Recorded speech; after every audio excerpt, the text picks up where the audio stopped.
Bob and Sherry, sponsored by Bank of America Customized Cash Rewards Credit Card. You can earn 3% cash back on online shopping, making the essentials even more rewarding. Here's Bob and Sherry. We'll do a show for people with no attention span. It's the Bob and Sherry Show. It's 6 unshowered guys and a pale woman with a ukulele shouting hey in unison. And now, broadcasting from the palatial Bob and Sherry studios, it's Bob and Sherry. Oh, it's Tuesday, my least favorite day of the ever. Hope everybody's off to a good start. We got an email, Bob, from our listener, Megan Frazier. And yes. Megan is listening to us in Ventura, California. And she's like, hey, Bob and Sherry, Max and Doc, I love the show. I listen every day. And I want to contribute. Ha, ha, ha.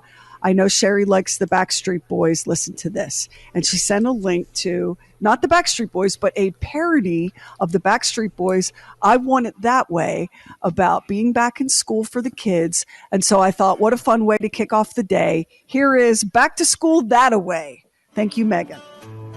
We are back in school and want to make you believe when we say, please stay 6 feet away. We are 2 yards apart, can't reach to your heart when you say, please stay 6 feet away. Tell me why 6 feet is such a long way. Tell me why I have to use the Lysol spray. Tell me why my hands are so clean today, 'cause I wash it that way. You have fever, a cough, or sneezer, 'cause I know my head aches. Stay home from school today. Tell me why 6 feet is such a long. Tell me why we have to wear a mask today. Tell me why I have to check my temp today.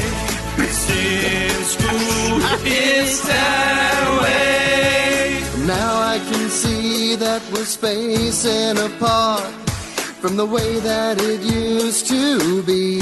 Yeah. But while we are distanced, I want you to know you're standing too close to me. We are back in school and want to see you. We are.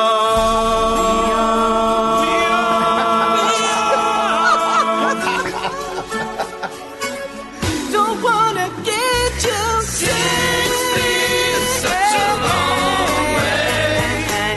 We have to wear a mask today. I have to check my temp today, 'cause in school it's that way. So let's make it to May. Well done. I guess we don't know who did that, but that was very clever. Listen, they tried to do, there's a video that goes with it, and these guys tried really hard. I'm going to post this up on our Facebook right now. Coming up on today's show, comedian Takara Williams. It's Bob and Sherry. Swag you can use. Just hit shop at bobandsherry.com. People have been following a guy named Ryan Stevens, and they're following him because he has come up with 6 rules to create a really good marriage. I'll just read you what he said. My wife and I have found that focusing more on being teammates and less on being soulmates is a solid recipe for marital success. Here It's a quick thread of the 6 rules we try to follow to be a good teammate to each other in our marriage. And people have been loving this. So give a listen to Ryan's rules and see if you agree. Rule number 1, no one should ever hear you say anything bad about your spouse. It's one thing to joke with friends about something trivial and quite another to demean your spouse's character. Know the difference and always discuss the latter with your spouse and nobody else. I think that's really wise in more ways than one. Number 1, you show respect to your spouse by not saying something crappy about them in public. And also, if you do that, if you're in a little bit of a tiff with he or she, and you're publicly out there, and you start to mention in a sarcastic, somewhat jokey way what's ticking you off, for the person who has to listen to that, it's so uncomfortable. It's like when you pick up a couple, you're going out on a double date and they get in and you can sense in the back seat that there's been a fight going on. You ever been there? Yes, and it's the worst feeling ever. Ever. Awful. Number 2 from Ryan Stevens, over-communicate. You cannot read each other's minds. Never assume the other person knows what you meant. Give each the benefit of the doubt when miscommunications happens and double check if necessary. That makes sense. One of the great things about my being married to the person I'm married to, Mary, is that, we might tick each other off over some minor thing, and it could grow. But I find that like 5 minutes later, she doesn't even realize that it happened, whatever the disagreement was. She's on to something else. She ain't got no time for that sort of thing, and it's so refreshing. Number 3. Try new things together. This is one that I struggle with a little bit. Even if one of you is typically more adventurous than the other, have fun with it. Trying new things gets an individual out of their comfort zone and is often easier as a couple, allowing you both to grow stronger together. I'm trying to do more of that. I'm trying to. Unless both of you don't want to try new things, then you're in agreement and you're getting along. That's perfect marriage. Yes, that's a perfect marriage. But like Mary wanted to have this block party, and I'm not kind of a block party guy, but I said to myself, if you go negative on the block party, you are such a drag. And so I got into it, and, it was better. Ryan now says, number 4, be each other's champion, celebrate wins, and encourage each other. Bring home champagne after a promotion at work, back each other up while engaging in that battle, and never cut the other person down. Be a champion, celebrate the wins. This is an easy one for Kevin and Mary because we don't get the wins. We've lost the Marconi 10 times. Right. Let me just say that Kevin's champagne budget is growing interest in the bank because there's never been a reason to spend it. Right. But thank you to the wonderful people who support us. We know that you're the best. Thank you. Ryan says, number 5, be grateful for each other's contributions, whether it be money, time, chores, childcare, or anything else.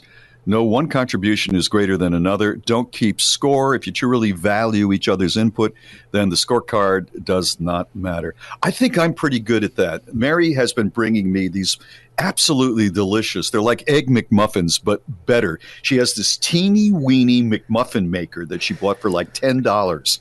And when she brings me in one of those things with some watermelon, I go out of my mind. Can I tell you? So this morning this happened, right? And so, So during the break, on the mic, he's going. So that was the sandwich, right? And then I hear. That was it. No, wait. I could tell when he was eating the melon. He was so close to the microphone. All right. Well, I'm just going to be getting some sort of a space helmet to eat in from now. I'll be eating so many Jerry, people. am I wrong? I could tell exactly what he was eating when he was eating it. Mary, could you go online and find eating helmet? See if there's something eating space helmet. Here's how much time I've spent with Bob Lacey. I can tell when he's actually really enjoying it and when he's just being polite. I can tell the difference between this is very good, thank you, and it was so delicious. It was so delicious. This mic picks up too much. It is the most sensitive mic for the most sensitive man. Are we criticizing you? No, we are not criticizing you. Well, kind of are. Can I finish with Ryan Stevens? Number 6, trust and respect each other, especially in front of others, including your children.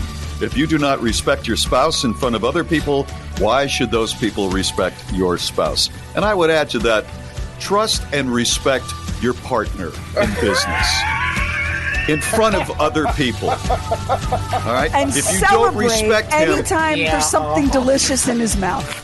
there you go. Yep, Morons in the That's right. News is next. It's Bob and Sherry. We've got them. Dim-witted individuals. Simple people. With Bob and Sherry. You're a moron. It's Morons in the News. This first story is out of Kent, England. Kent is a lovely suburban part of England. And I don't know. When I read this story, I kept thinking it would make a great British television comedy. A trio of female thieves with 16 children between them went shoplifting at the Blue Water Shopping Center, where they swiped $3,200 worth of perfume. And when one of the shoplifters, all of whom identified themselves as Orthodox Christian Roma women, whatever that is, when they asked, "Why did you steal all that perfume?" one of them said, "The devil possessed me." The court heard how the three had stashed 21 bottles of expensive perfume among 4 layers of skirts with special pockets which were worn over some trousers. They sat in the court laughing and waving to family members in the public galley, but stood with their heads bowed as the judge told them they were banned from the shopping complex for the next 2 years. This, my friends, when you hear this, is the most liberal judge any of us have ever heard of. And when I say liberal, not politically, just like, well, whatever. All 3 live in the area and each received jail sentences suspended for 2 years and were ordered to carry out 250 hours of unpaid work for the community. The judge, Patricia Hitchcock, said, "You are clearly a regular shoplifter," to one of them, "but now you must stop. You said you had no intention of selling the perfume and that you are illiterate and you didn't know how valuable the perfume was. But you had 12 of the 21 bottles in your pocket in your many layers of skirts. You were clearly going to sell them for profit. But now that must stop." She let them off, and they have been charged with this same thing several times. And they're just laughing in court. What a judge. It sounds like one of those professional shoplifting rings that you read about. It that are does. that are super organized. But she left him. Let him go. Let him go. Well, today's moron of the day, the judge wasn't so nice. A state representative in Michigan was ordered to jail after violating his bond in a drunk driving case.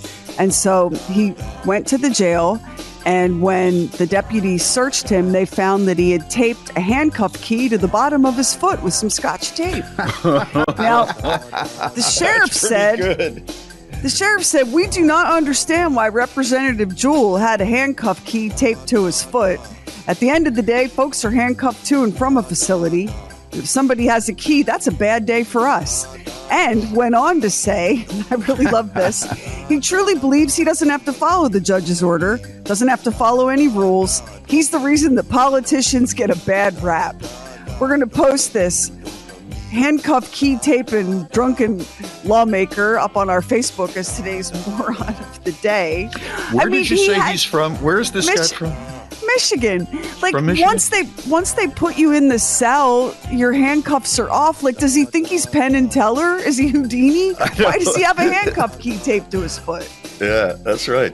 Okay, our next one. This is kind of sad. An Alabama National Guard soldier was arrested for attempting to transport a kilogram of cocaine in Texas, in a city that straddles the U.S.-Mexico border. Specialist Derek Sankey, a 21-year-old who's assigned to a transportation company, was picked up during an undercover operation by Homeland Security. This guy was in uniform and driving a marked Border Patrol vehicle when he took possession of this cocaine, the complaint added. Sankey told law enforcement that he thought he would be paid $1,000 for the pickup and transport of the narcotics. Well, I mean, what is that? Stealing light? No, I don't think so. Even if you were just doing that, you were still involved with transporting cocaine. And so he has been arrested. That's sad. And that comes from the Military Times. And that wraps up Morons in the News for today. Coming up, we have Takara Williams, a TV traffic reporter, speaks the truth, and what you don't know about what's happening while you're sitting in the middle seat in the 13th row of that crowded flight. There's all kinds of drama in the skies. It's all coming up. It's Bob and Sherry. Instant access to the podcast, and fun side. Just download the free Bob and Sherry app. One of the coolest places I've ever visited, and I've been several times now because I like it so much, is Mammoth Cave in Kentucky. And I don't know if you guys have been following this, but there's like a nonprofit foundation, a group of cave explorers. I think they're called speedlunkers. Yeah. Who have been mapping Mammoth Cave, and they've uncovered 8 additional miles of passageways, which brings Mammoth Cave now. There are 420 miles of passageways underground at Mammoth Cave. The cave is 10 million years old. And the park rangers, the park officials said they think that there's many, many more to be found, that there's just no end. It's the longest cave in the world, and they've just found 8 more miles. And the process of finding these passageways, it's like, I can't imagine. It would be so scary. I could not do this, but members of the exploration team, they crawl on their hands and knees. They slither through tight openings on their bellies. Sometimes they have to climb, and they have to do rappelling and use ropes. Sometimes they're barely able to squeeze through. And of course, it's dark and uncharted. And they have no idea if each inch they crawl is going to lead to another one, or if they're going to be met by a rock wall, and it's all underground and in the dark. Wouldn't you be terrified? Yeah, that's never been a thing for me. That takes a certain type of person who has their brain is set a certain way where they just don't let a lot of negative thoughts get in there. I was somewhere, I think it might have, I don't know where it was, somewhere in the South Pacific. And we were going scuba diving, and one of the guides said, "Would you like to go cave diving?" And I quickly said, "No, I would not." Have you ever seen video of people underwater exploring caves? Yeah, could never do it. Yeah, that what you're describing for me is freaky enough.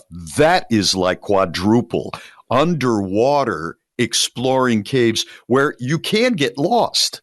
And I mean, the tank's not going to last forever, right? Yeah, I mean, you can easily get lost and turned around. And if you've never been to Mammoth Cave, you should go. It's so amazing. There's all different ways you can explore it. They're really easy kind of walks if you're not like super physical. They're wide open, enormous caverns like cathedrals. So it's not like a claustrophobic thing. And it's dark, but the parts that you can tour, the Park Service has gone in and put lights and handholds. So it's really magical and not scary at all. And what's fascinating about it, when you go to Mammoth Cave, they found fossils and of all sorts of animals in there. But the cave itself was discovered way back in the 1700s by some pioneers. And you can imagine what that must have been like for them. They were like, whoa, what is this place?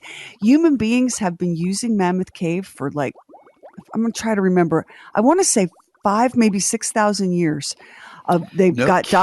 Yes, because the temperature underground stays like, I think it's 60 some degrees. 55, something like that. Anyway, it's a safe place to hide from weather. It was a safe place to take shelter in times of war.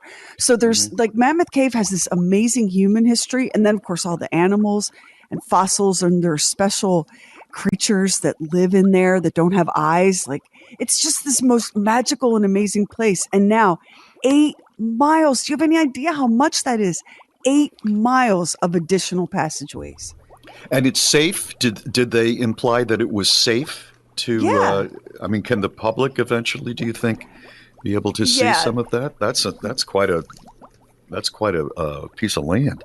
So from what I've read, they will eventually open some of these passageways, and some of what they found are actually caverns. And if you've ever been in Mammoth Cave, you know that you'll go through, like there'll be stairs and little bits of climbs, and then you'll come through like a passageway into an indoor stadium. Like it's an amazing place, and it's all being kids. Heads up. Water is what creates it. Water trickles through the limestone and erodes it and creates all of these amazing things that you can see. So never feel like the world is fully known and mapped, and never feel like we have to go to outer space to find new stuff. We're finding new stuff all the time right here, underground and under oceans. And yeah, evidently. Right. Magical. All right, straight ahead, we're going to take you down the rabbit hole with a TV traffic reporter speaking the truth. It's Bob and Shay. Do you own or rent your home? Sure you do. And I bet it can be hard work. You know what's easy? Bundling policies with Geico. Geico makes it easy to bundle your homeowners or renters insurance along with your auto policy. And it's a good thing, too, because you already have so much to do around your home.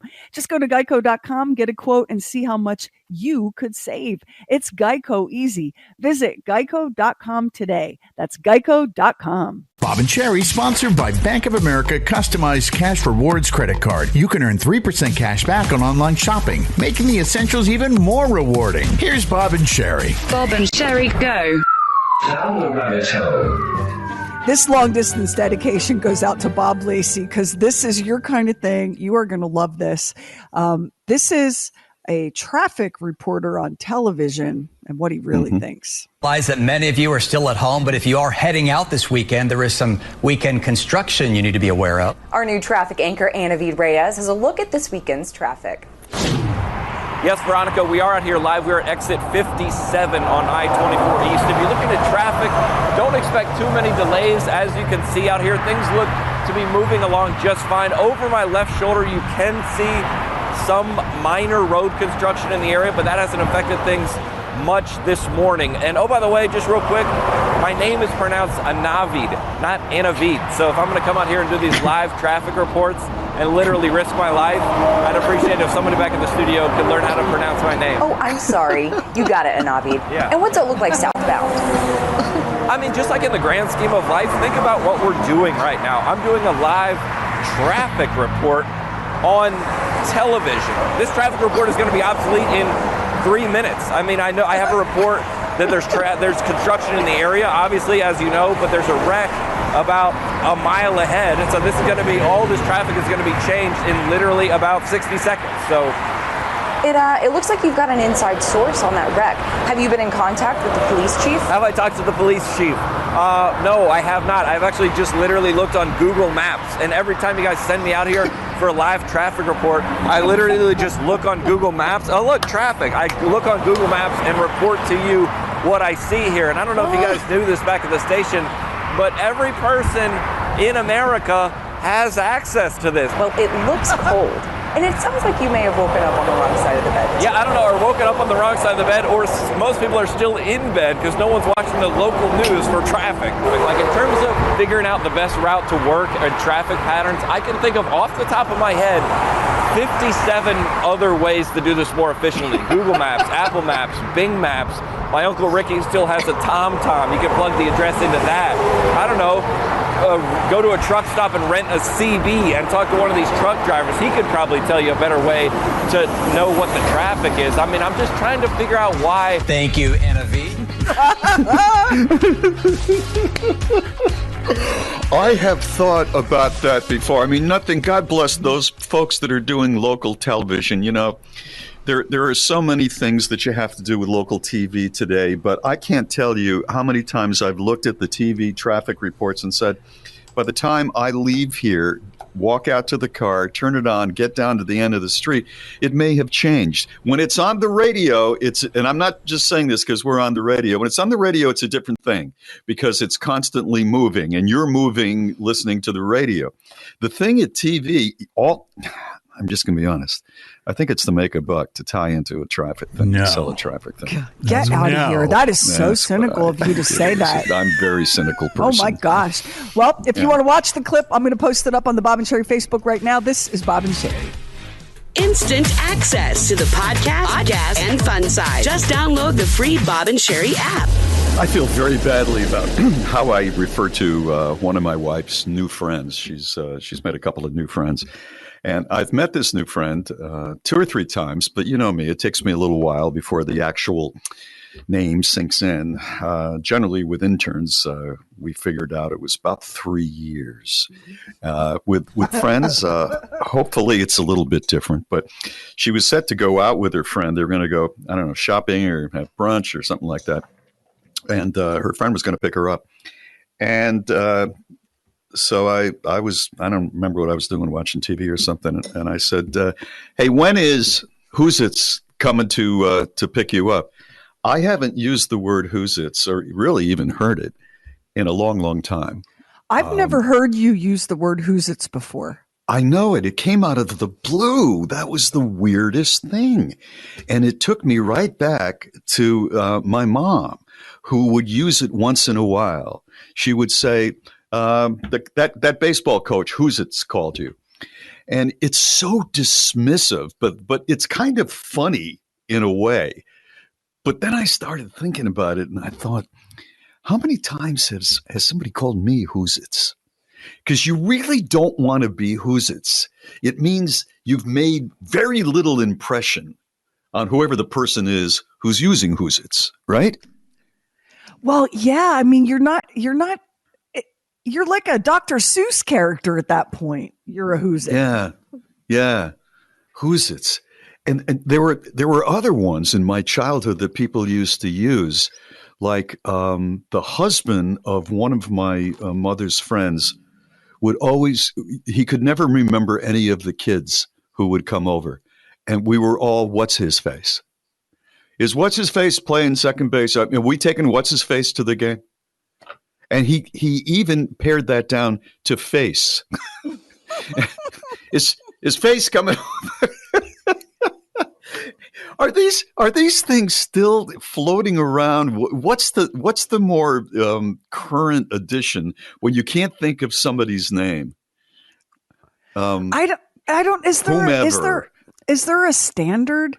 Is there a standard thing that we fall back on for that? I don't know that there is. I mean, I think about like, what's her name? What's his face? But that's all I got. Max, is there a new standard for person? Sherry, just say person. That kind of covers it. Just say person. It's not as good as WhoZits, though. You know. Let me ask you this, Bob. Have you made an effort to learn this person's name, or are you waiting to see if they stick around long enough for it to just creep into your mind like by osmosis? I would rather not comment on that. So the answer is no. You have not really made an effort to learn this person's name. The answer is both of the above. To be honest with you, it is. Listen.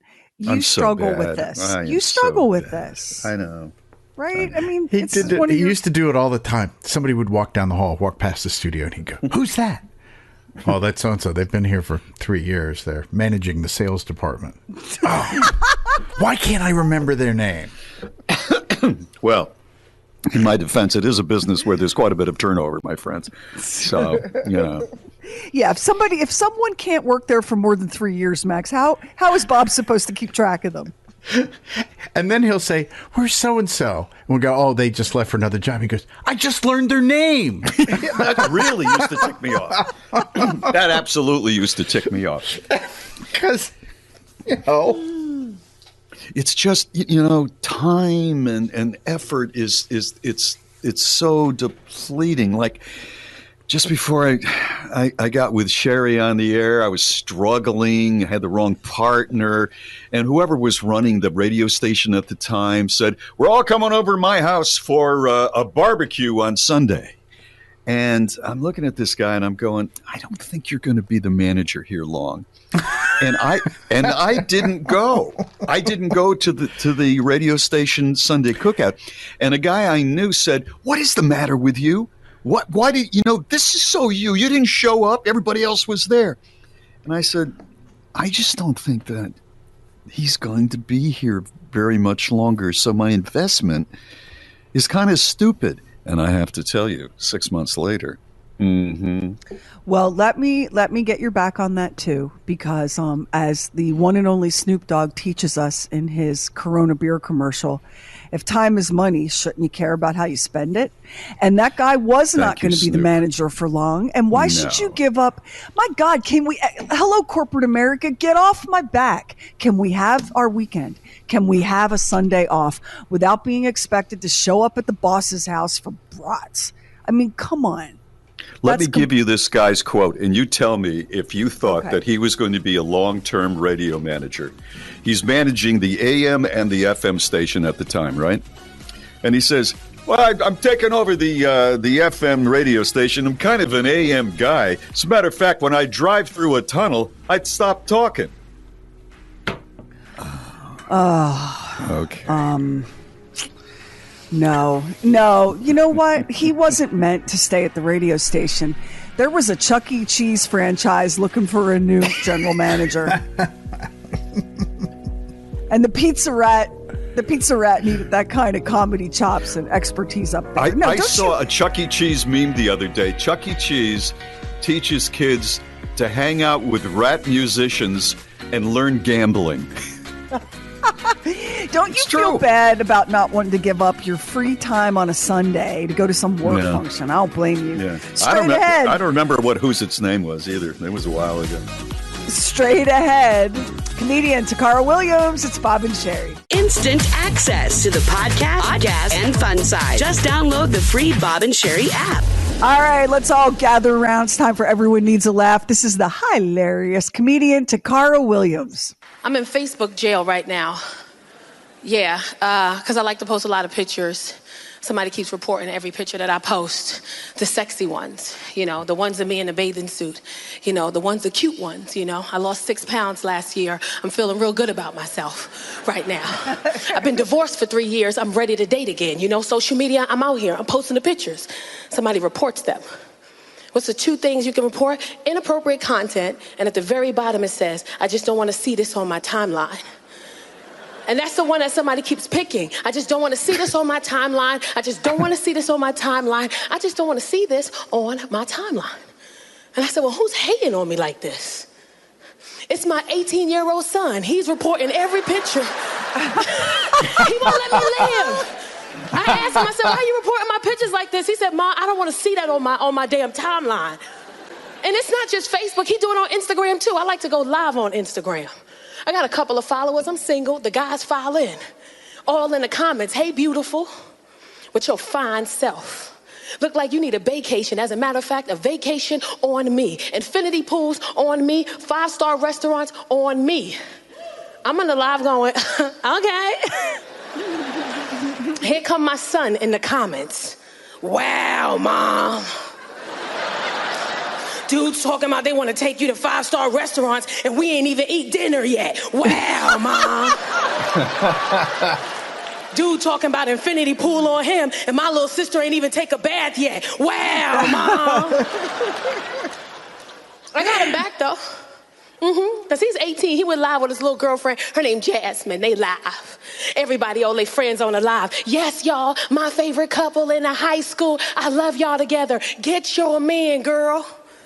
I slid right up in them comments. Wow, Chase. Wasn't Robin over here last night? That's crazy. Wow, Chase. Why you hugged up all on that girl like that and you ain't take a bath all week? Wow, Chase. I got a daughter. She's 14. That's the one. The daughter right there, the 14-year-old, I ain't never want to fight nobody in my life like I want to fight this 14-year-old girl. Like, you're not a real parent until you Google the jail time. Like, I'm ready to go to jail on this child. Like, you're not a real parent until you pull into your driveway and eat your food in the car because you don't want to share with nobody else in the house. I'll give you one better. You're not a real parent unless you got a garage and you pull into the garage and close the garage door, car still running, carbon monoxide all in the air, and you sitting there eating them chicken nuggets. You'd rather die than share your lemonade.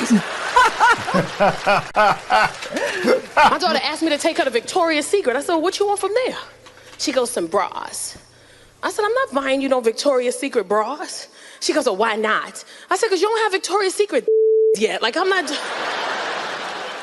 She said, what does that even mean? It means sit your little Walmart behind right here and take these 3 bras for $5. That's what it means. The black, white, and beige. I'm not buying you no $45 bra.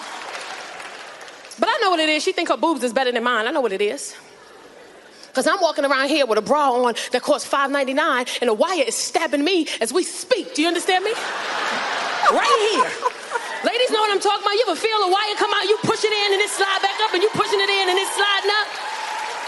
It's like 8 women want to clap, but they getting stabbed right now, right here, so they got to keep their hands to the side. You ever rip the wire out in public? You ever be somewhere and be like, I can't do this no more. You rip that wire out. When I tell you, it is one of the most liberating things that you will ever feel in your life when you rip the wire out of your bra that's been stabbing you all day, and it's cool. But I tell you something else. When you do that, one day go to sleep, whatever. This be like, you know what? I've been up all day. Get off. My name is Takara Williams. Thank you so much. She's good. You can check that out on our website, BOBANDSHERI.com. While you're there, sign up for our free newsletter. Once a week, we pull subscribers and load them up with prizes and Bob and Sherry swag, and we will never, ever spam you. That's BOBANDSHERI.com. This is Bob and Sherry. Get Bob and Sherry swag in our store at bobandsherry.com. You know, despite everything that's going on throughout the country and around the world, I think that people still have a fighting sense of humor. I mean, the Bob and Sherry Show shows up 5 days a week here, and we're mildly humorous and entertaining, right? We're giving it a mildly. shot. Yeah, we're giving it a shot. And I found some signs that have been spotted around the United States showing that people still have a sense of humor. The first sign is, without freedom of speech, we would not know who the idiots are. And I think, that's very true when you think about it. There's a shop, and I think it's in Washington State, and it's called Everett Vacuum. And they have a great big sign outside their shop. Everett Vacuum. Everything we sell sucks. I wonder if there's a negative to doing that, I wonder if, some people see it and go, I don't think so. But it's been up there for a while, so maybe not. This sign was outside of a restaurant. Whatever you do today, do it with the confidence of a 4-year-old in a Batman t-shirt. And that's so true. Have you ever seen the face, especially, it could be a little girl, but a little boy with like a super, hero outfit on? They're just so puffed up. They believe it. That's the thing. Like, they believe it, and that's what makes it magic. Well, that's dangerous because they believe they can fly off of the second floor balcony sometime. This is a picture and a sign underneath a woman in it looks like it's in a ladies' room. Wash your hands like you just ate crawfish and you need to take your contacts out. That is so right. That is just so right. Outside of Burger King, why work for a clown when you can work for a king? Okay, that kind of works. And those are just a few. Don't you think that despite everything, people still have, it may be a darker sense of humor, but still have a sense of humor that they're not going to be defeated despite everything? I hope so. That's the best way I can answer that. I hope that's true. I think hope so. That's true. I mean, people are still writing funny movies. There are great funny TV shows that are introduced all the time. And I think people are still hanging in there despite the setbacks and the disappointments that we've all had.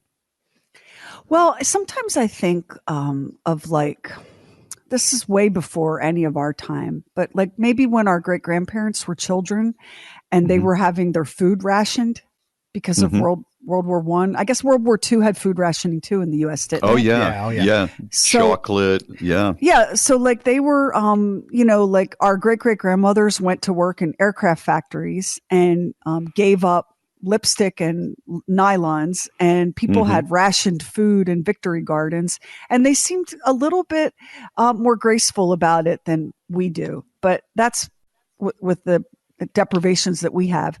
But maybe that's because when you look back, things always look nicer and tidier than they maybe actually were. It's just, I've never read anything in history that had people of that era being really kind of nasty and complaining about it. Yeah. But maybe I'm sure somebody it was did. frowned upon. Yeah, sure. I mean, there were people, especially people of means, were complaining. I mean, the in World War II, the American ambassador to England was Joseph Kennedy. And this guy, even though he was the patriarch of that remarkable family, was a very selfish man. When the bombing started in the winter, he came back to Palm Beach and hung out on his boat. Just left. He represents the United States in World War II. And then, when the weather got a little bit better over there, he went back. So there's always going to be somebody that's taking advantage of a situation. But I agree with you that I think people back then, when they were told, like in England, get into the shelters, the Nazis are bombing us right now. People weren't going, oh my God, I want my life back. No, they were saying, I want my life, period. Since you just mentioned Joseph Kennedy, it reminds me that the other night Kev was watching, it was either History's Greatest Mysteries or Mysteries of the Unknown or Secrets of the Third Reich, or it was something like that wasn't football. And I came into the room just in time for them to be talking about some history's greatest secrets or whatever about the Kennedy assassination.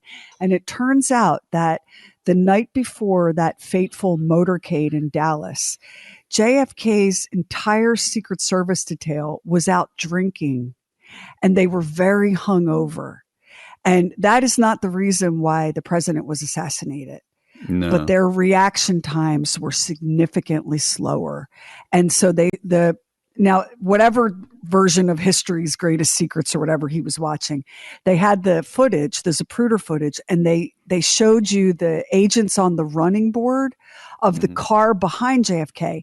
But JFK did not have Secret Service agents on his running boards because he wanted to present a more open man of the people kind of a vibe, which was probably... well, definitely a mistake, right? So the Secret Service agents that were assigned to protect the president and first lady were not riding the running boards of the presidential vehicle. Instead, they were on the one behind him. So that when the first shot rang out, you see this, they slowed the footage down. I'd never really seen it this way or had it explained this way. And you see a Secret Service agent scrambling up onto the rear of the vehicle. Right, and the first lady is crawling out of the car like she could have fallen out into the road and been run over. And he shoves her back into his seat and throws his body over President Kennedy. Yeah. And it comes back to the host of this show. It's the same guy over and over again, just in different khakis. And he goes, so there you go. There's a secret from history. The Secret Service was hung over. And I looked at that and thought, wow, there is no limit to the appetite on the History Channel for programming about this subject. And now we're really digging deep. I can't wait to find out what the motorcade driver had for breakfast that morning. That's coming up on the next episode of History. The Kennedy assassination and the Nazis have more secrets than Vegas comedians and magicians. Yeah, it's true. It's just wild. It's Bob and Sherry. Bob and Sherry, sponsored by Bank of America Customized Cash Rewards Credit Card. You can earn 3% cash back on online shopping, making the essentials even more rewarding. Here's Bob and Sherry. Well, so far, everything's working with our brand new phone number, except we still don't have a phone that'll ring for Max, but we do get messages. So that's half the battle at 844-52-SHERRY. That's 844-52-SHERI. What do we have, Max? Hi, Bob and Sherry. My name is Lynn. I'm a long time listener. I started listening the day Sherry got hit by a car, and I just kept listening to make sure she was going to be alive and all right. Anyway, I just wanted to call and thank you. This isn't a funny call. 2 weeks ago, despite my vaccines and my best efforts, I got COVID. And I was so sick in bed, I couldn't watch TV, but I could listen to your podcasts and your oddcasts and your archives. And so I had that going on while I was laying in bed. Sometimes you guys weren't funny and you didn't make any sense, especially last week's happy hour. But anyway, I'm glad to see that you guys are funny again and back on track. and I enjoy your show, and thanks for keeping me entertained when I was homebound. Be safe and be happy, and glad you got that gargoyle. Bye. Oh, thank you. Well, God bless you. Oh, what a wonderful quad. There's so much there to unpack. First of all, starting to listen to the show after Sherry was hit by a car. Am I next in order to bring in new listeners? Do I have to stand in front of a moving vehicle to... Honestly, it's your turn. I mean, how many times can I get run over? I'm so glad that she's recovering from COVID. That was so funny when it didn't make sense, especially during the happy hour once in a while. I got to cut back on the martini drinking and just maybe go with beer. I just want to say that may not have been you. That may not have been your fever that made that the case. I'm glad that she's feeling better. Wow. Yeah. My family, not my immediate family, my brother, his wife, a bunch of my nieces and nephews, one family member got breakthrough COVID, and then they all got it. Even with the vaccine, they were they weren't hospital sick, but that that thing that she was saying where it doesn't make any sense, like laying on the couch and having HGTV on in the background, like one of my relatives said, I fell asleep watching Love It or List It. And when I woke up, I know they had the Oprah Winfrey Network on. When I woke up, it was some murder show, some crime show. And for a minute, I thought that they couldn't decide what to do with the house, so one of them killed the other. And I was like, now that's the real estate show HGTV needs. Wow. Where we bring, listen, no, something seriously. different. Seriously, like I'm hoping somebody from Discover Networks is listening because I'm gonna pitch this. It starts off looking like one of those real estate homes, but it ends up being like a true crime whodunit. And instead of, we love to entertain, like we need a lot of space. Now they're eyeing like places to stuff the body. I'm telling you, it's the true crime HGTV crossover that America wants. You know, speaking of recovering from COVID, thank you to all the people who had thoughts and prayers going. I mentioned on the last happy hour, which, by the way, is most Thursday nights at 7 o'clock Eastern, and then you can watch it on our Facebook, recorded on Facebook later on. I mentioned that we have a family member who had COVID and was hospitalized. It's no one I've ever talked about on the show. And, it's not my immediate family, but is a relative and had the shots, but was working in public health and got it and was, I guess, around 60 years old, something like that. I haven't seen this person in a while.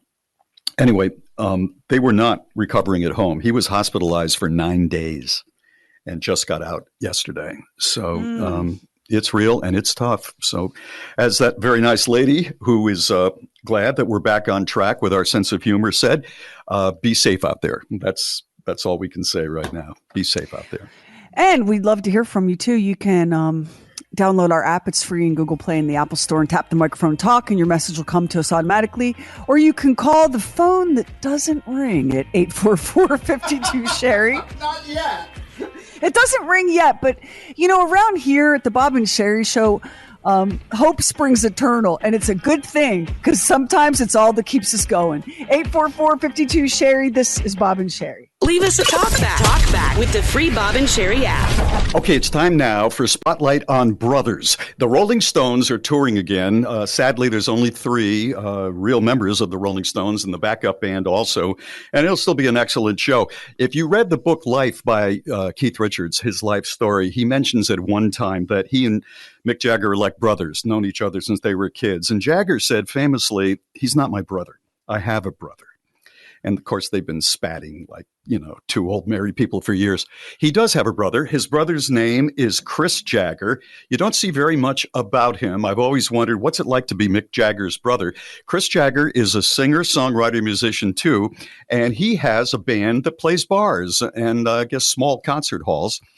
And he has a new album out and a video with it. And guess who sings backup? His brother, and the 2 of them are dancing in the living room studio. You've got to see the video. I thought the song would be an embarrassment. I couldn't get it out of my head. Max has a little bit of it right now. Has anyone seen my heart?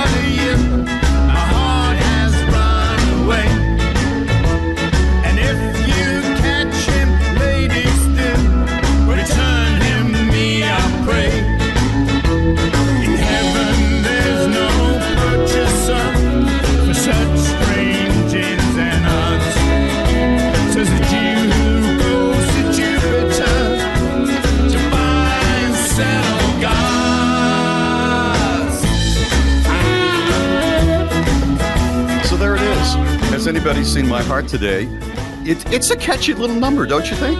It's got a real retro sound.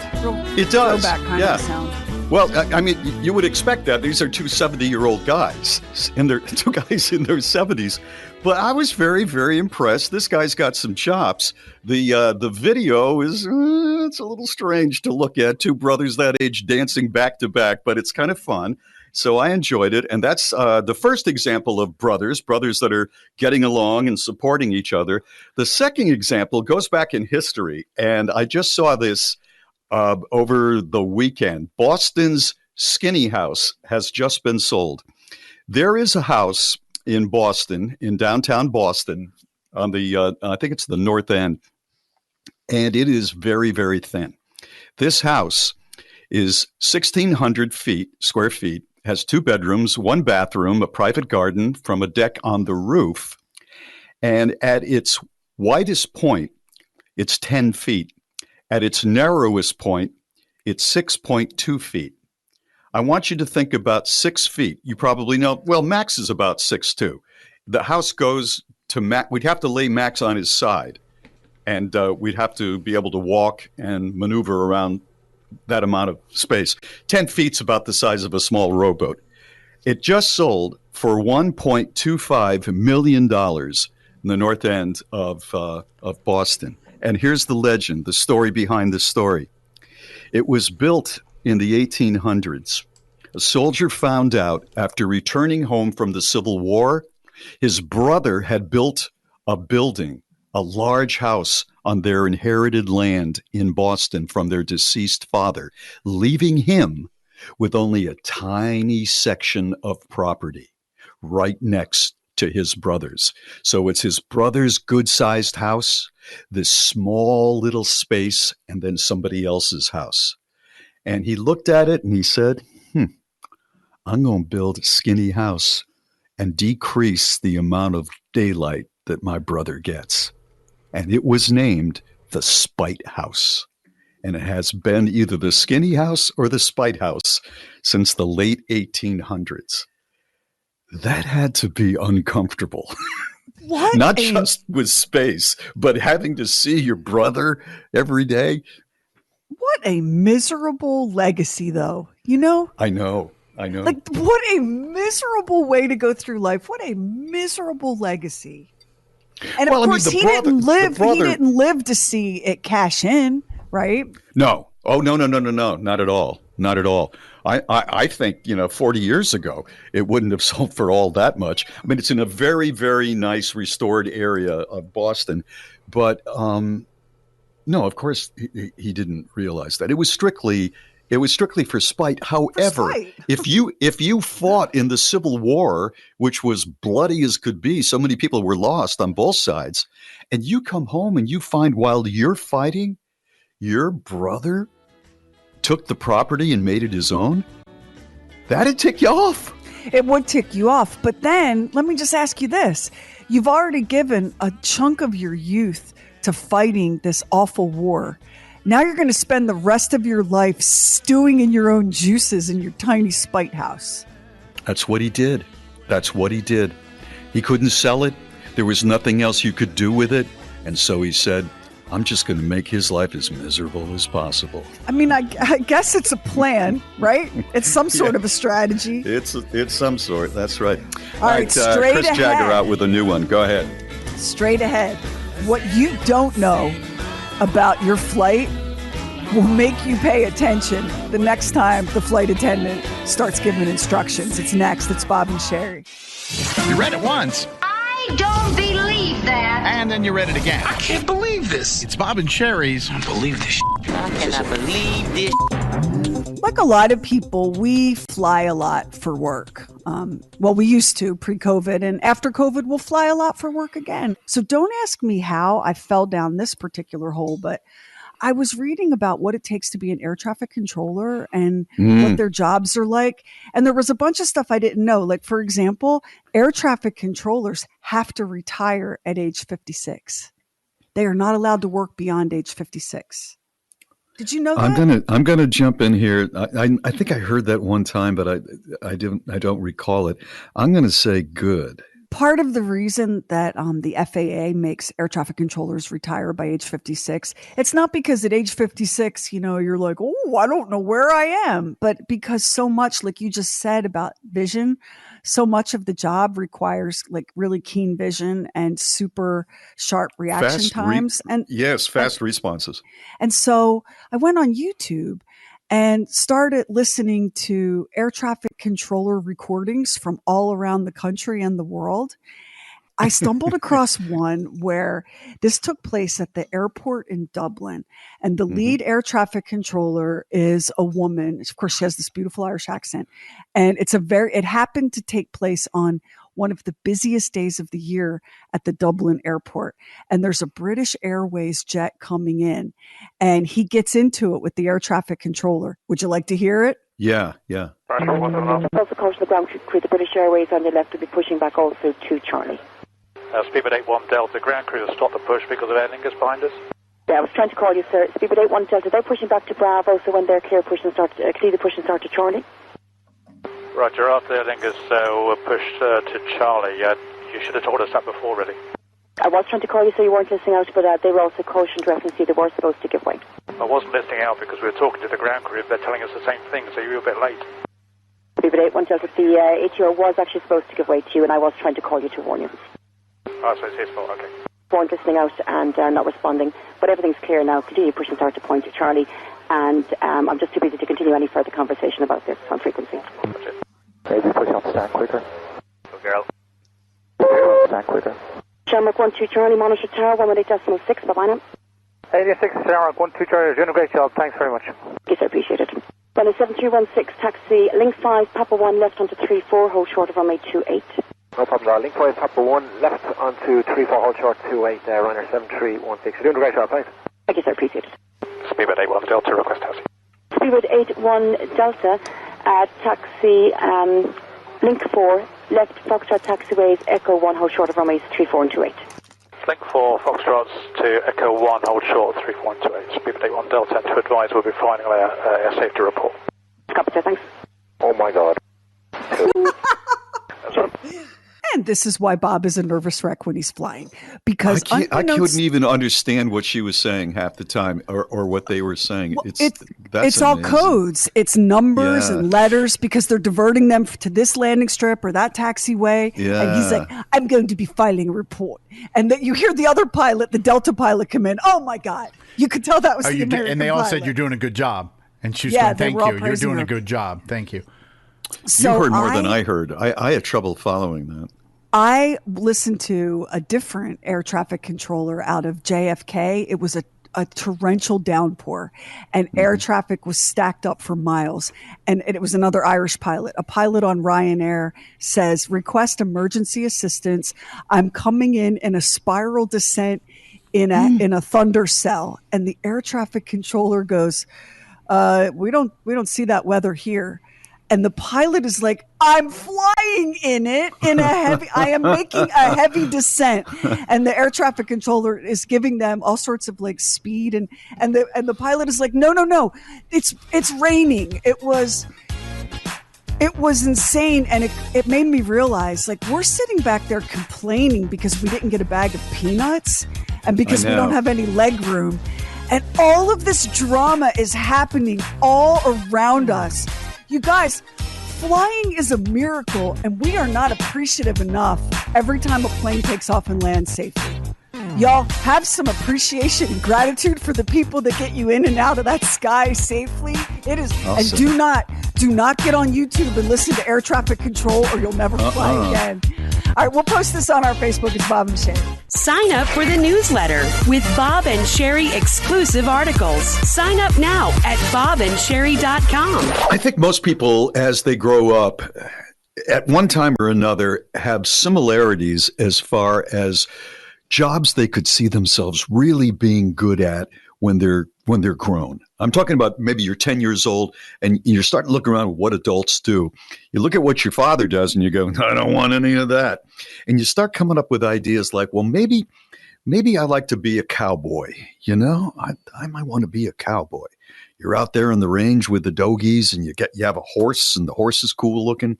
And then you might go to soldier, you know, something like that. But sooner or later, you end up on photographer. I think just about everybody I know wanted to be a photographer at one time or another.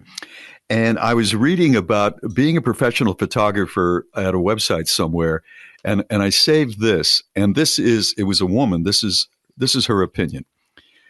Not a hobbyist, but a business-owning photographer. It sucks the love of doing this right out of your work because you started the business to take pictures.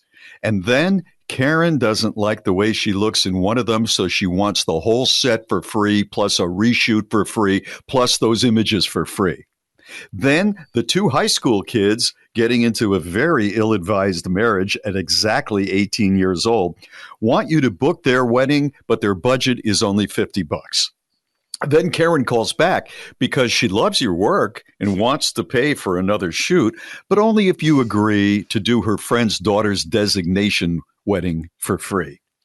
Then you get a call from your last bride. It's been 2 weeks since their wedding. Where the hell are the pictures? Then you get no leads from a bridal expo that you paid to get into. Then a client finds out you don't support their candidate and tries to take you to court to get her money back. Then some idiot who thinks she's influencing people offers a collab where you take pro photos of her and then she adds Insta filters to it and claims her friend took them and she's not going to pay you. And then you get some entitled mom who wants you to photograph every day of her newborn's first year of life for $100.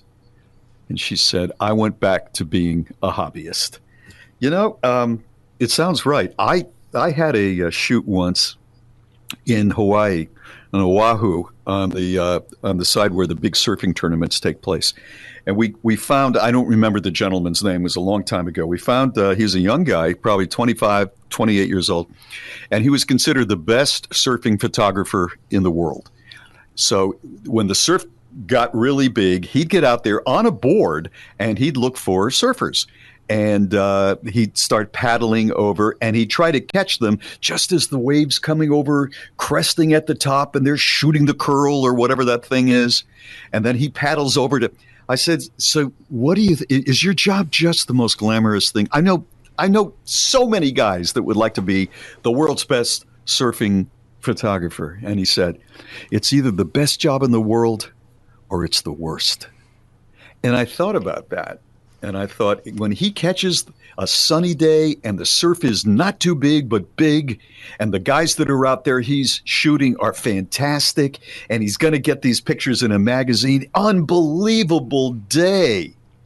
But then there's a day where it's a little colder and the wind is up and the ocean's kind of gray and ugly. And the guys that he's shooting are okay, but they're not at the top of their game. And the swells are not. And you're just sitting there in the water for hours and hours, and you're miserable. So I think it just shows you that there's probably no job that is absolutely perfect. If that ain't one, I don't know if any are. I see so many photographers on Reddit complaining about influencers wanting like whole elaborate photo shoots for free. I bet. And it's like, come on. Unless you are actually Kim Kardashian, right, your account is not worth that to a photographer. It's just not. Right. That's right. It's Bob and Sherry. Use the Talkback feature on the free Bob and Sherry app and leave us a message. Hey, Sherry, you remember at the old station, they, for about, 2 weeks, allowed some dogs to come in? Remember? In the corner office, the assistant brought her Labradoodle, I think it was, or sheepdoodle. They allowed it until they saw how happy it made everyone, and then they put an immediate stop to it. Exactly. Yeah, that's because that's how they roll.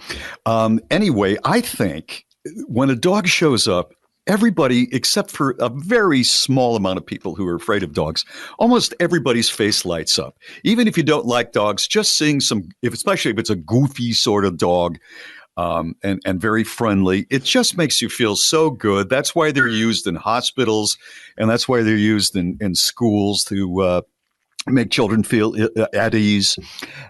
This is the perfect example of no matter what a dog does sometimes, it makes people happy. There was a women's All-Ireland cricket match. This is the semi-final match. All right, so this is a big deal, and it's in England. I don't really understand cricket. They've got some sort of a mallet thing.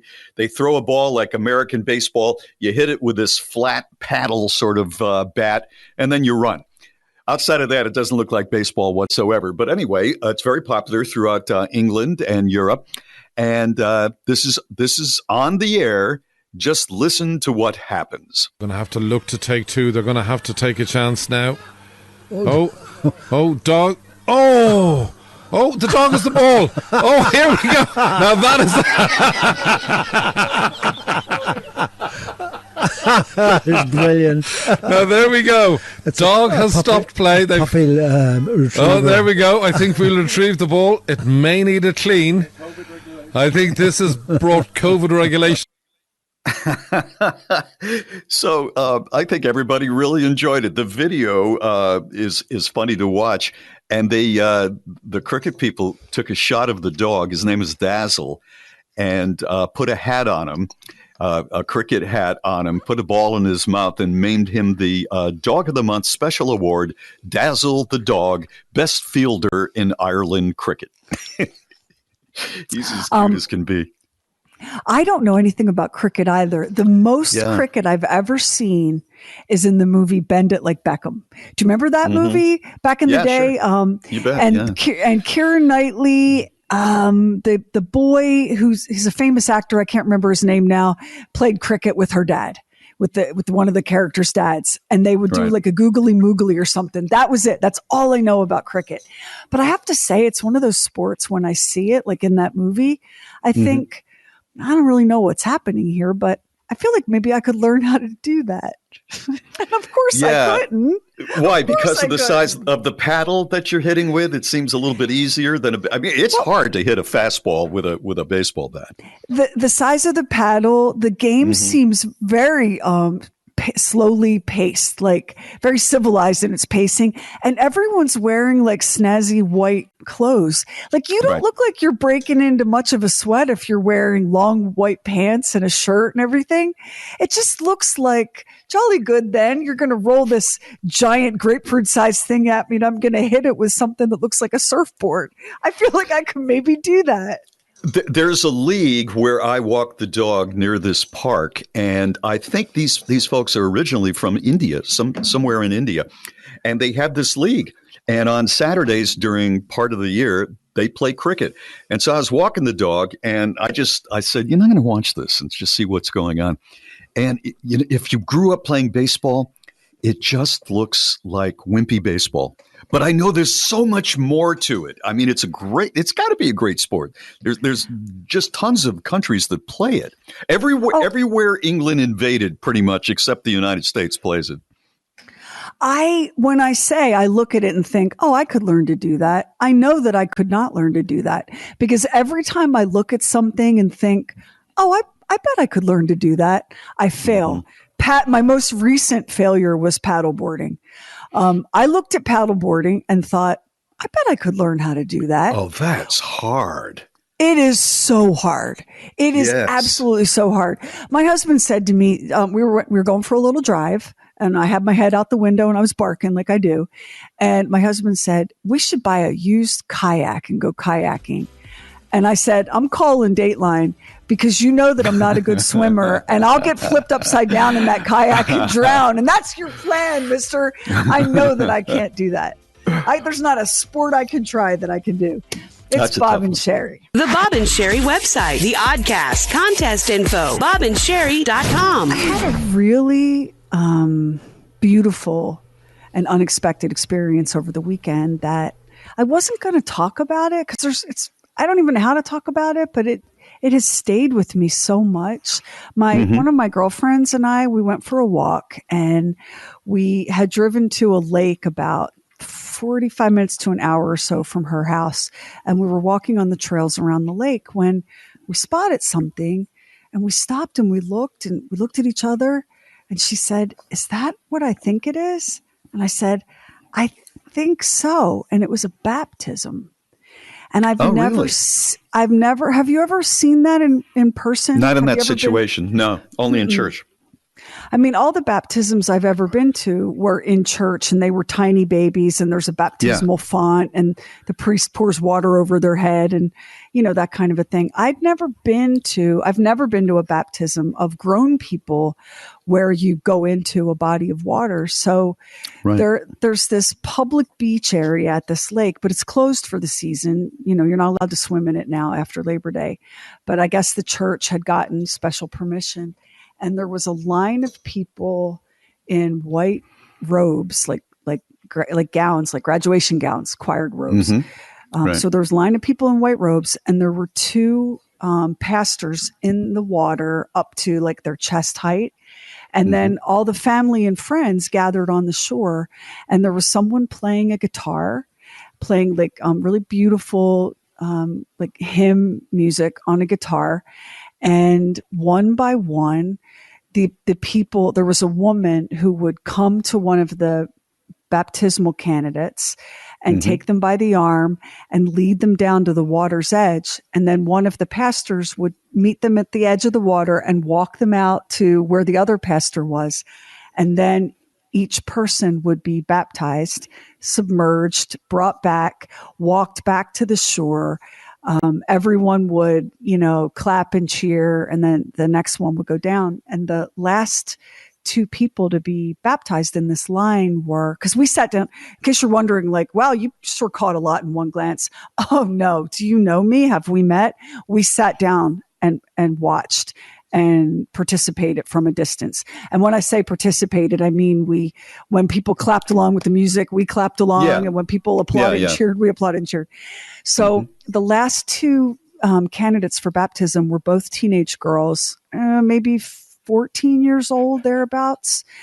And they went in, and the first of the teenage girls to be baptized, after she came out of the water, she became so overcome with emotion that when she got back to the shore, everyone surrounded her in like this enormous group embrace and prayed for her. And she sobbed, and people were laughing and crying, and they were happy tears, right? And then the last person went in and was baptized and came out.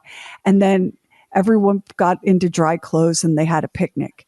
And we kind of watched this from a distance and looked at each other and said, well, this was like the best walk ever, because even though it had, like, they were strangers to us and had nothing to do with us, having a front row seat while people's lives are transformed by their faith turns out to be very, very good for a person. I bet. Like it really stays with you. I've thought about it. It's not one of those things like sometimes you come upon a wedding at a resort or at a beach, and you're kind of saying, does he really measure up to her? Is this her first marriage? But when it's a baptism, it's nothing but purity. It was you guys, it was the most beautiful thing. Yeah. And it was so unexpected. I mean, you don't think you're going to stumble across that on, a Saturday morning at the park. It was so beautiful and so moving, and so it just stayed. Both of us feel this way. It just stayed with us because what we saw there, how often do you really, in the course of your day to day, watch someone's life change? We saw their lives change. How old was the oldest person? Amazing. You said there were girls 14. How old was the oldest person? The oldest person it was a man who could not have been much past 30. They were the youngest. There were no children, like there were no babies being baptized, but the oldest person was still a pretty young adult. Anyway, it was kind of magical, and it was very magical. And I felt so privileged that we stumbled across it. And I guess I'm just trying to say, if you stumble across something like this, go ahead and take it in, because even though it's not for you, that you might have been put on that path for a reason. I think we were. That's right. I think we were put on the path for a reason. Keep it here. Max is going to crank open the Bob and Sherry vault for you next.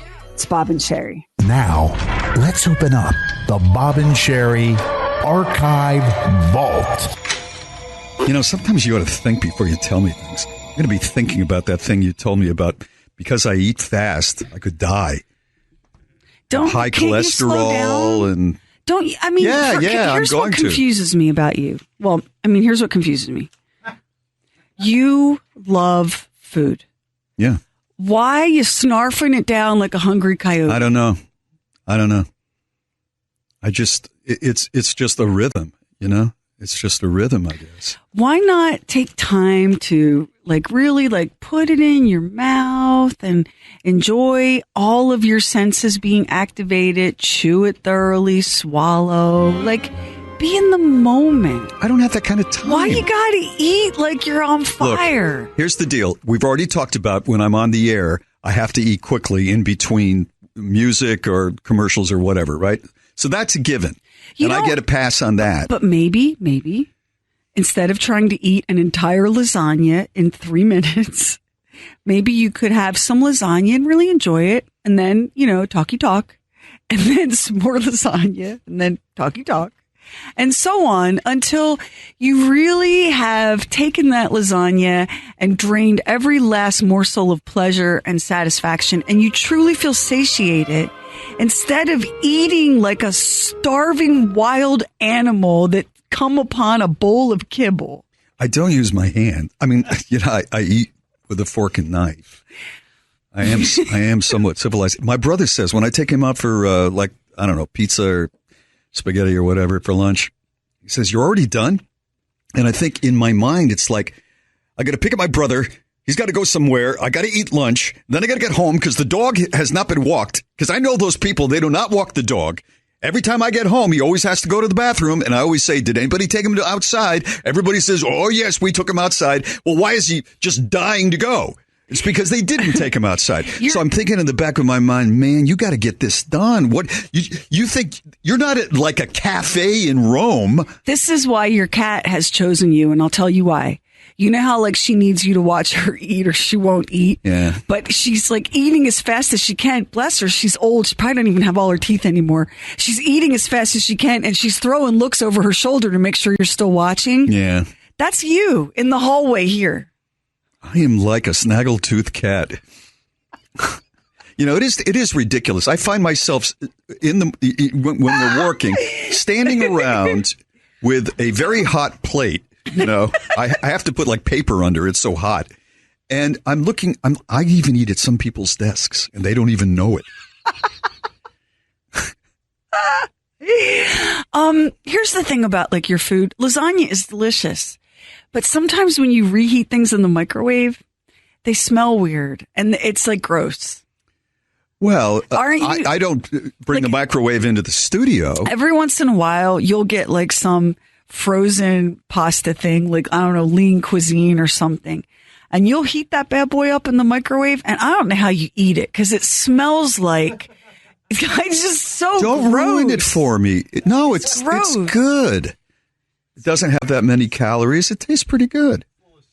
I'm not even want to say anything because he gets upset if I say anything. Well, he's been holding a grudge against you forever over some garlicky leftover Chinese food that he's never gotten past. So gross. That was so gross. It's delicious. I like to have it right now. But do you see how he holds the plate? You weren't denied food as a child. Why are you like this? Because I'm not given a little break to eat. You have more time than you think. You could go ahead and chew it before you swallow it. Excuse me. Would you stop telling me that I don't know how to tell time or manage time like that? That's baloney. You know that there's very little time. But why do you have to eat the whole thing like in that one tiny window? Hi, everybody. Thanks for joining the Bob and Sherry Show. Bob's not here right now because he's on lunch break. He'll be back in about 30 minutes because he's eating at a leisurely pace. Chew it and swallow it. I swear to God, some days you're in here swallowing stuff whole like some sort of I know. It's like brutal. a pelican. Just It's brutal. You can hear more from the Bob and Sherry archives at bobandsherry.com. Sign up for the newsletter with Bob and Sherry exclusive articles. Sign up now at bobandSherry.com. So I have a collection of song lyrics. They're all from the 90s. And if you can recognize these lyrics, you are a child of the 90s or you were partying pretty good during the 1990s. Let's see how many you guys can get. I love this sort of thing because I'll have the answer right in front of me. All right, here's the first one. My loneliness is killing me. My loneliness is killing me. Is that stronger? That is Britney Missing? Spears. Baby, one more time? Yep. That's Baby One More Time, yeah. Yeah, you got it. That's exactly right. All right, you're off to a good start. This next one, I think you're going to get quickly. I like big butts and I cannot lie. Sir Mix-a-Lot. You know what? I stumbled across a YouTube video of Sir Mix-a-Lot doing Baby's Got Back with the Seattle Philharmonic Orchestra. I about fell off the bed laughing. Let me find it and we'll play it on the show. We'll play it on the show this week. Did he pull it off? Did it work? Oh, heck yes. That's pretty good. All right, here's the third one. Please stick to the rivers and the lakes that you're used TLC, Waterfalls. Waterfall, that's exactly right. Yeah. Boy, you're like, what, 3 or 4 for 4? I can feel something inside me say, I really don't think you're strong enough. Is it? I have nothing. I think I know this one. Believe, barely breathing, or hold on. I think it's hold on. I have to sing it in my head to know. I think it's Hold On too. No. You're thinking that's the Wilson Phillips song. It's not. It's not Hold On. It's not. Say the lyric again so I can sing it in my head. I can feel something inside me say, I really don't think you're strong enough. It's believe. I'm not going to argue you. Yeah, I'm singing in my head. Yeah. This one we will all get in one instant. It's like rain on your wedding day. It's a free ride. Ironic. That's right. When you walk by every night, talking sweet and looking fine, I get kind of hectic inside.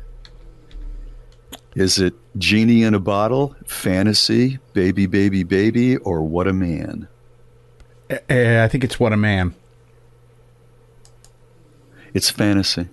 Yeah, it's Fantasy. Okay, here's the next one.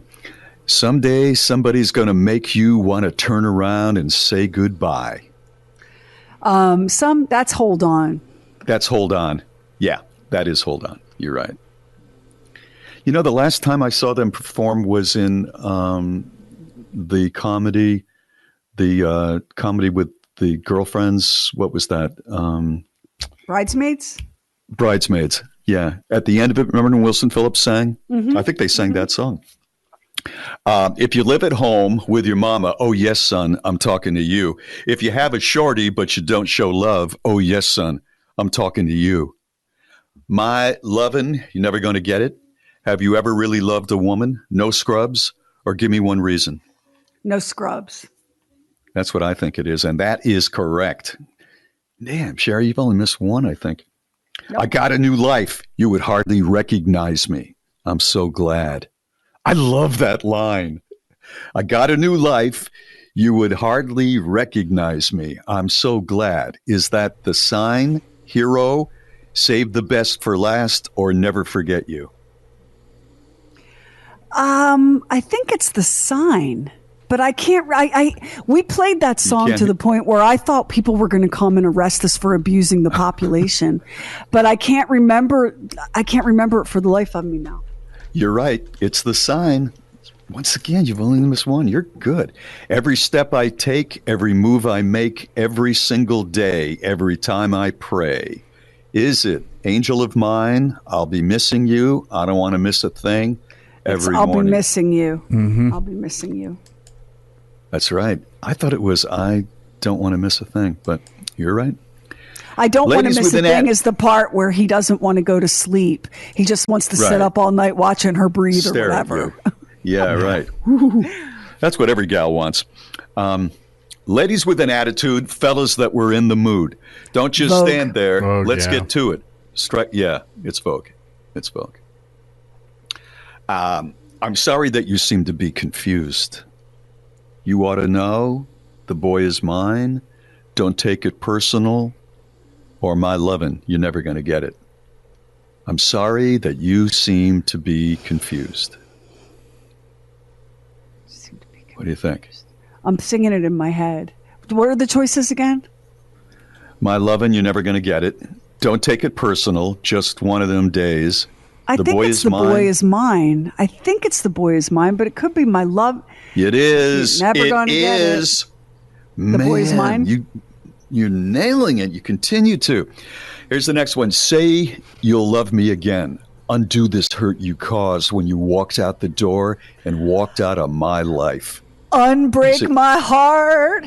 That's it. Say you'll love me again. Yeah. That is so good. Oh, If you want to be trigger with warning. me, baby, there's a price to pay. If you want to Genie be in with a me, bottle. baby. Genie in a bottle. That's Yeah. it. Sherry Lynch. That's an A+. Right. I love the 90s. What can I tell you? Yeah. It's Bob and Sherry. Hey, thank you so much for listening to the Bob and Sherry podcast and the Bob and Sherry Oddcast. We would love if you would subscribe, rate and review, and share it with a friend on Facebook, Twitter, Instagram, wherever you go. And thank you again for listening.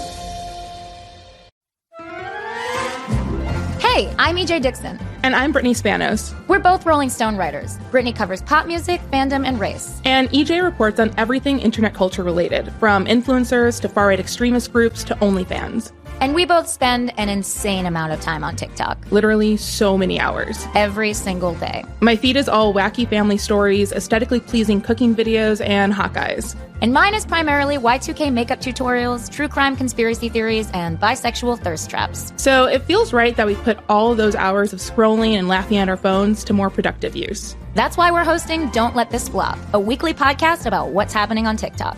We'll keep you up to date on the big trends, the wackiest stories, and who is who in the TikTok extended universe. There'll be interviews with content creators we follow, fellow journalists who have reported brilliantly on the app, and much more.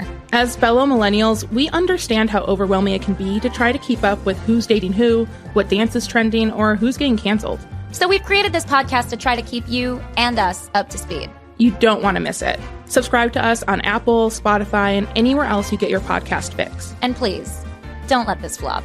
We're joking, but also not really.